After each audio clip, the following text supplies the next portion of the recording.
ಮಾಡಿದ್ರು ನಮ್ಗೆ ಬೇಜಾರು ಒಂದ್ಸಲ. ಕರ್ಮಯೋಗ ಭಗವಂತನ ಪಡೆಯಲು ಅತಿ ಅದ್ಭುತವಾದ ಒಂದು ದಾರಿ ಕರ್ಮಯೋಗ. ಹೌದು ಗುರುಗಳೇ, ನಾನು ಕರ್ಮ ಮಾಡ್ತಾ ಇದ್ದೀನಿ, ನಾನು ಹೆಂಡ್ತಿನ ನೋಡ್ಕೋತೀನಿ, ನನ್ನ ಮಕ್ಕಳನ್ನ ನೋಡ್ಕೋತೀನಿ, ನಮ್ಮ ತಂದೆ ತಾಯಿಯನ್ನು ನೋಡ್ಕೋತೀನಿ, ನಮ್ಮ ಅಣ್ಣ ತಮ್ಮಂದ್ರ ಅಕ್ಕ ತಂಗಿಯರಿಗೆ ಬೇರೆಯವ್ರಿಗೆ ಏನೋ ಮಾಡ್ಬಿಟ್ಟು ಬಂದ್ರು ಸರಿ, ನಂದು ನಾನು ಕರ್ಮ ಅಲ್ವೇ ಅದು? ಅದು ಕೂಡ ಮಾಡದೇ ಇದ್ದವ್ರು ಬೇಕಾದ ಜನ ಇದ್ದಾರೆ. ಮದ ಮಾಡ್ಕೊಂಡು ಹೆಂಡತಿ ದುಡ್ಬಿಡ್ತಾರೆ, ಮಕ್ಕಳನ್ನ ಹೆಡೆದ್ಬಿಟ್ಟು ತಗೊಂಡೋಗಿ ತಿಪ್ಪೆ ತಗೊಂಡೋಗಿ ಹಾಕ್ಬಿಡ್ತಾರೆ ಮಕ್ಕಳನ್ನ.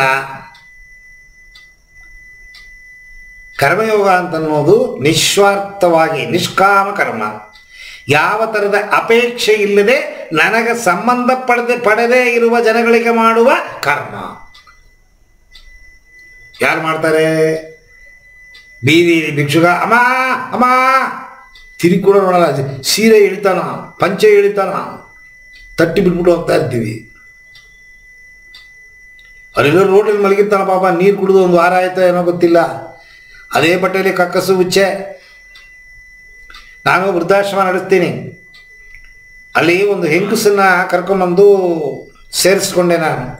ಯಾರೋ ಫೋನ್ ಮಾಡಿದ್ರು, ಶ್ರೀರಂಗಪಟ್ಟಣದಲ್ಲಿ ಒಂದು ಮಹಿಳೆ ಸೊಂಟ ಮುರ್ಕೊಂಡು ಮಲಗಿದ್ದಾಳೆ, ಅವಳಿಗೆ ಯಾರು ನೋಡೋರಿಲ್ಲ, ದಯವಿಟ್ಟು ನಿಮ್ಮ ಆಶ್ರಮಕ್ಕೆ ಬಂದು ಸೇರಿಸ್ಕೋಬೇಕು. ನಾನು ಒಂದು ವ್ಯಾನ್ ಮಾಡಿಕೊಂಡು ಅವ್ರ ಜಾಗಕ್ಕೆ ಹೋದೆ. ಅವ್ರ ಮನೆ ಹತ್ರ ಹೋಗೋಕ್ಕಾಗಲ್ಲ, ವಾಸನೆ ಗಬ್ಬುನಾಥ. ತಿಂಗಳಾನುಗಟ್ಟಲೆ ಕಕ್ಕಸ್ ಮಾಡಿದ ಕಕ್ಕಸನ್ನು ತೆಗೆದು ಪಕ್ಕದ ರೂಮಲ್ಲಿ ಎಸ್ತಿದ್ದಾಳೆ.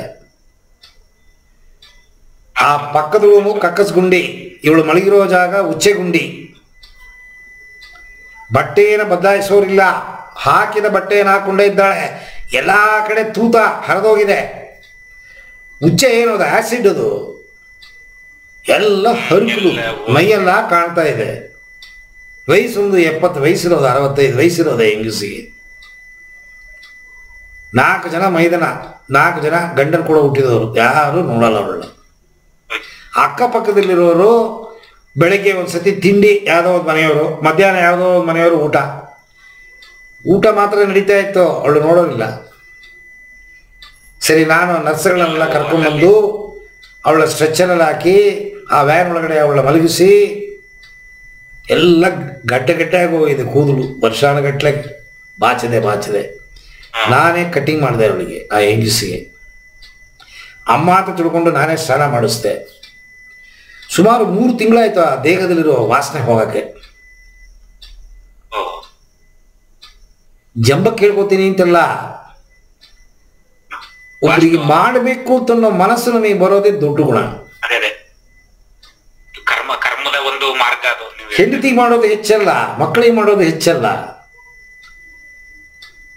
ನಾನು ಕರ್ಕೊಂಡೋಗಿ ಆಶ್ರಮಕ್ಕೆ ಸೇರಿಸಿ ಸೊಂಟ ಮುರಿದಿರೋ ಹೆಂಗಸು ಚೇತರಿಸ್ಕೊಂಡ್ರು ಅಂತ ಗೊತ್ತಾದ್ಮೇಲೆ ಅವ್ರ ಮನೆಯವರು ಬಂದರು.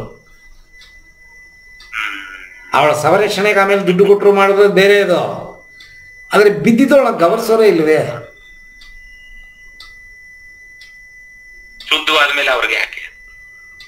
ಅವಳು ಎದ್ದು ಕೂತಲು, ಕೊನೆಗೆ ಸತ್ತೋಗ್ಲು. 2 ತಿಂಗಳು ಸೊಂಟ ಮುರಿದೆ 6 ತಿಂಗಳು 1 ವರ್ಷ ಮಲಗಿದ್ರು ಪಾಪ ಹೆಂಗಸು.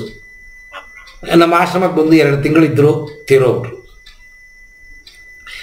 ಹೇಳ್ತೀನಿ ನಾನು, ಇನ್ನೊಬ್ಬರಿಗೆ ನಾವು ಯಾವ ಅಪೇಕ್ಷೆ ಇಲ್ಲದೆ ಮಾಡೋದಿದೆ ನೋಡಿ, ಅದು ತುಂಬ ದೊಡ್ಡ ಗುಣ. ಅದು ಬರಬೇಕು. ಅದು ಯಾರಿಗಿರುತ್ತೆ ಭಗವಂತ ಅವರಿಗೆ ಸಾಕ್ಷಾತ್ಕಾರ. ನೀವು ಹೇಳಿದ್ರಲ್ಲ, ಅದು ಆಗ್ತಾನೆ ಭಗವಂತ. ನಮ್ಮ ಒಳಗಿರೋ ಭಗವಂತನೇ ಸೇವಾ ರೂಪದಲ್ಲಿ ಬೇರೆಯವರಿಗೆ ಸೇವೆ, ಅದನ್ನೇ ಕರ್ಮಯೋಗ ಅಂತ ಹೇಳ್ತೀವಿ. ಅನ್ನರಿವೆ ತನಗೆ ಗುರು ಅಂತ ಒಂದ್ ಕಡೆ ಹೇಳ್ತಾರಲ್ಲ.